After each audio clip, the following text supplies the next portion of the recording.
Um, so as you have probably noticed, it wasn't me who was supposed to lead that presentation. I think it was Keith, wasn't it? It was Keith. Yeah.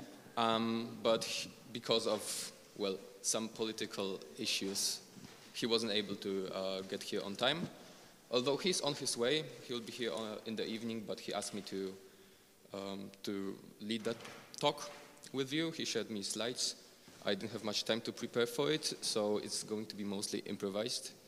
So yeah, please don't be so cruel for me getting stuck on some slide. So my name is Radek. I'm working with Raith, and yeah, because of that I was chosen to... Okay, maybe I'll just take it closer to myself. Yeah. Yeah, I hear. Yeah, so because I share most of my work with him, yeah, I'm going to lead the talk about the compiler. So before we proceed, let me introduce Raith. His name is Raith Hallak. He comes from Syria. And since last year, he's the main coding force behind the Sophia compiler. So most of the new features that come to this language, including the polymorphism and many different new syntactic sugars, are his work. Yeah, that's him. So agenda, I didn't prepare this slide, but we are going to talk about the Sophia compiler. Not essentially about the Sophia language, but more like what happens when you click this compile button, like how the language is processed. So I'm going to give you some high-level view on that. This talk is going to be quite technical, but yeah, we'll see how it's going to be. So, well, let's start like, what is a compiler? Compiler is a tool that essentially translates some high-level language, which is more meaningful, closer to mathematical notations, to a language that is understandable by a computer, or in our case, the Fate virtual machine. So, what is the overall pipeline of that? So, what computer gets as an input is a raw text, and this text needs to be understood first, then processed, then processed, and then printed out in a way that would be meaningful for the execution engine. So first of all, we start with splitting text into tokens. Like when you look at the text, for example, this text, first of all, you see the words. Yeah, you see the word splitting, you see the word text into and then tokens, and this is the first phase. After that, you need to make some grammar logic of it. So we need to split things into, you need to find out what a verb is in this sentence, what's the object, and this is called parsing. So out of like collection of words, we are making some structural sense. So we have some basic, I don't know, understanding on how the tree looks. Then, because Sophia is a typed language, it needs to figure out what are the domains of certain constructs. So if we are having, if this sentence is talking about a cow, or is it a, I don't know, a bird, or is it a chicken soup? And after that, like with all that information, so with all information about the structure of the given text and some grasp of meaning, compiler is simplifying the sentences, simplifying, and finally it ends up with well, assembly language, which is simple enough for a computer to understand. And this code is just printed out as assembly code. So we are going to work to see this whole pipeline live on an example of the factorial function, which is chosen for its simplicity and well known as, and some of you might remember it from my previous presentation. So the logic is, let me remind it, it's a function that takes a number, and if that number is lesser or equal to 1, the result is 1. And in other case, we just multiply that number by factorial of the, like recursively of the number lesser by 1, which is essentially a product from all numbers from 1 to n. So first phase is the tokenization or lexing, which is about splitting these the raw text into words. So instead of seeing the code on the left as CONTRACT space FA and so on, we can see contract, factorial, equals, entry point, F, open parentheses, N, and so on. So this is usually done using regular expressions. There's just some rolling regular expression that tries to pass some token and accumulate it in some list, and we can see that. Let me launch a laser pointer. Yeah, so this word contract is detected by the tokenizer, and it's registered. Its position is also noted because it's useful for relating places in the code to the syntax tree as well. And then there's the next word. This CON is the contract name. Yeah, it's factorial, and yeah, there's equal sign. So we have some, after this phase, we have some, we just know what tokens, what primitive atomic tokens make this contract. Then there is a parsing phase. Parsing, as I said, is building the structure out of the list of such tokens. And yeah, just like in natural language, we need to know what is a verb, what is an object. Here we need to know what is a contract, which token stands for its name, and where are the functions, where are the arguments, etc. So parsing logic is usually described using so-called parsing rules. So for example, here's a rule for parsing the whole contract. I don't know if you can well see it. First of all, the parser is asked to find the keyword called contract, then contract name, then equal sign, and then list of functions. And then it tries to do the same with entry points or functions in a similar way. So you declare function using the word entry point, then it goes its name, opening parentheses, and so on. And this is all described using those rules. The logic behind it, it's sometimes quite complicated, and it's a field of developing science still. I'm not going to go into deeper details on how it really works, but yeah, this is the outline of it. So here, for example, the parser makes this kind of sense that, yeah, it finds out the word, a keyword, it finds out a name, equal signs, and this whole thing is then passed as list of functions. So yeah, the colors correspond to certain rules. If something is wrong, so for example, this is a very common to me mistake to forget about the equal sign.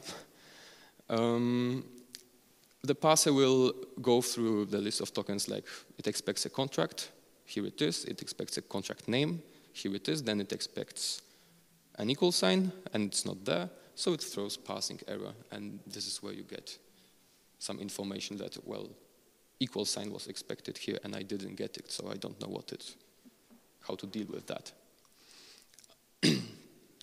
Okay, so the next phase is type checking. As I said, Sophia is a strictly typed language, which means that domains of variables and expressions are known during compilation time. It is quite powerful in that language, meaning that, I don't know if you have some Sophia experience, you might have noticed that you don't really need to write types, so it feels like Python. But on the other hand, when you screw something up, the type checker will let you know that something's wrong. And the logic behind it is pretty sophisticated. Fun fact, it stands for 2/3 of the whole code of the compiler right now. So it's like the most complex part, and yeah, we're going to spend the most time on it here because I'm going to show you how more or less Sophia guesses what is what in here. So when Sophia gets a parsed contract code, it attempts to look at first smaller parts of the code, such as variables, integers, etc., and guess what the types are, and then perform unification if some types have too much. So for example, integers type quite trivially because, well, every number is a number. There's no dispute to that. Whenever we see a variable, every occurrence has to have the same type. So yeah, each variable describes essentially the same thing, so it has to have the same domain. We don't know still yet what n is here, so we assign a type variable x to it. we are going to find out what is going to be in a later stage. Yeah. There are two return branches in this code, so if this if expression hits, then one is returned, else this expression is returned. So for the function to have consistent return type, the return type, like the value of those values of those expressions have to have exactly the same type. So if this is typed to y, then this has to be typed to the same y, and also this thing here, this application of f has to have type y as well, because this is the return type of the whole function, which we don't know yet. Since we're using some arithmetics operations, such as addition, subtraction, and multiplication, we need that, we just know that the operands are integers as well. So we label that as well. And yeah, there's a comparison operator in here, which, well, while you can compare by equality or lesser than relation only things of the same type, and it's just a feature of Sophia type system. But the only thing that we know is, well, this type has to be the same as this one, because they are compared. You can't compare apples to bananas, just like what you can do in JavaScript, for example. And here I didn't make it on time to increase the font. So after putting all those labels on the data, there's a resolution time. So types are unified. So for example, when we see that something has to have type of both y and int, well, that means that y has to be int. And yeah, this way there's some resolution algorithm which is called unification. Yeah, it's just about matching patterns to other patterns. So we end up with a fully typed expression. We know a type of every variable, so we know what to expect from it while, for example, decoding it. And this also lets Fate know what type checks to perform. So now, since we know that f returns an integer, it will make a check if the returned value really is an integer. Oh, here is the fun fact that it's 1/3, but I think it was 2/3. I'll need to check, but it's quite a lot still. Even if the type checker is 1/3, that's a substantial amount of code. Yeah, and Rafe was mostly working on the type features since the last time, as he added especially the polymorphism, which was a big challenge in that field. Yeah, we were actually together thinking about it, but he wrote most of that part. Yeah, and if you're curious about, because what I showed you is quite a simple example, but yeah, as I said, the type checker is quite a complex machine. If you would like to learn something more about it, I highly recommend checking something called algorithm W, just like letter W. It has some simpler implementations, and it is very similar to actually what Sophia does. So if you're a nerdy fanatic of type systems like I am, then check it out. Okay, so after that we can start performing simplifications. We made things complex enough so we have good information base, and we can slowly converge to the bytecode. And well, I don't know if you have ever made a car in your life yourself. But if you had to attempt it, you wouldn't probably just take screws and metal plates and try to solder them to a full car at once. You would first probably build some parts first, so you can connect them and then come up with a hopefully safe vehicle. So just like here, the code is simplified in multiple stages because it's, well, Sophia code and Fate code are substantially different. And making this transition in a single jump would be quite a complicated task. So because of that, there are several stages of simplifying the code. Alas, at this example, it won't be very prominent because the code is simple in the first place, but for example, the abstractions that are stripped away during those phases are removing lambdas, removing some syntactic sugars and expressing them in some other language closer to lambda calculus. Yeah, the lambda lifting is getting rid of lambdas and making them normal functions. What is there? Yeah, and also this aids performing some optimizations, because on some intermediate levels we can easier spot some opportunities for making the code more optimal, which Sophia does pretty well. Yeah, so this is like a tree overview over this code. It's quite similar to the original representation, but yeah, here we have a node, an if node for this condition, and in the case of false, we have this expression here. It could have been split even more, but yeah, the graph looks sort of like this. For some reason, this AST is called abstract syntax tree, which describes how the syntax forms a tree. So here are some code snippets on how certain parts. Oh, this is okay. This is fate from FCode.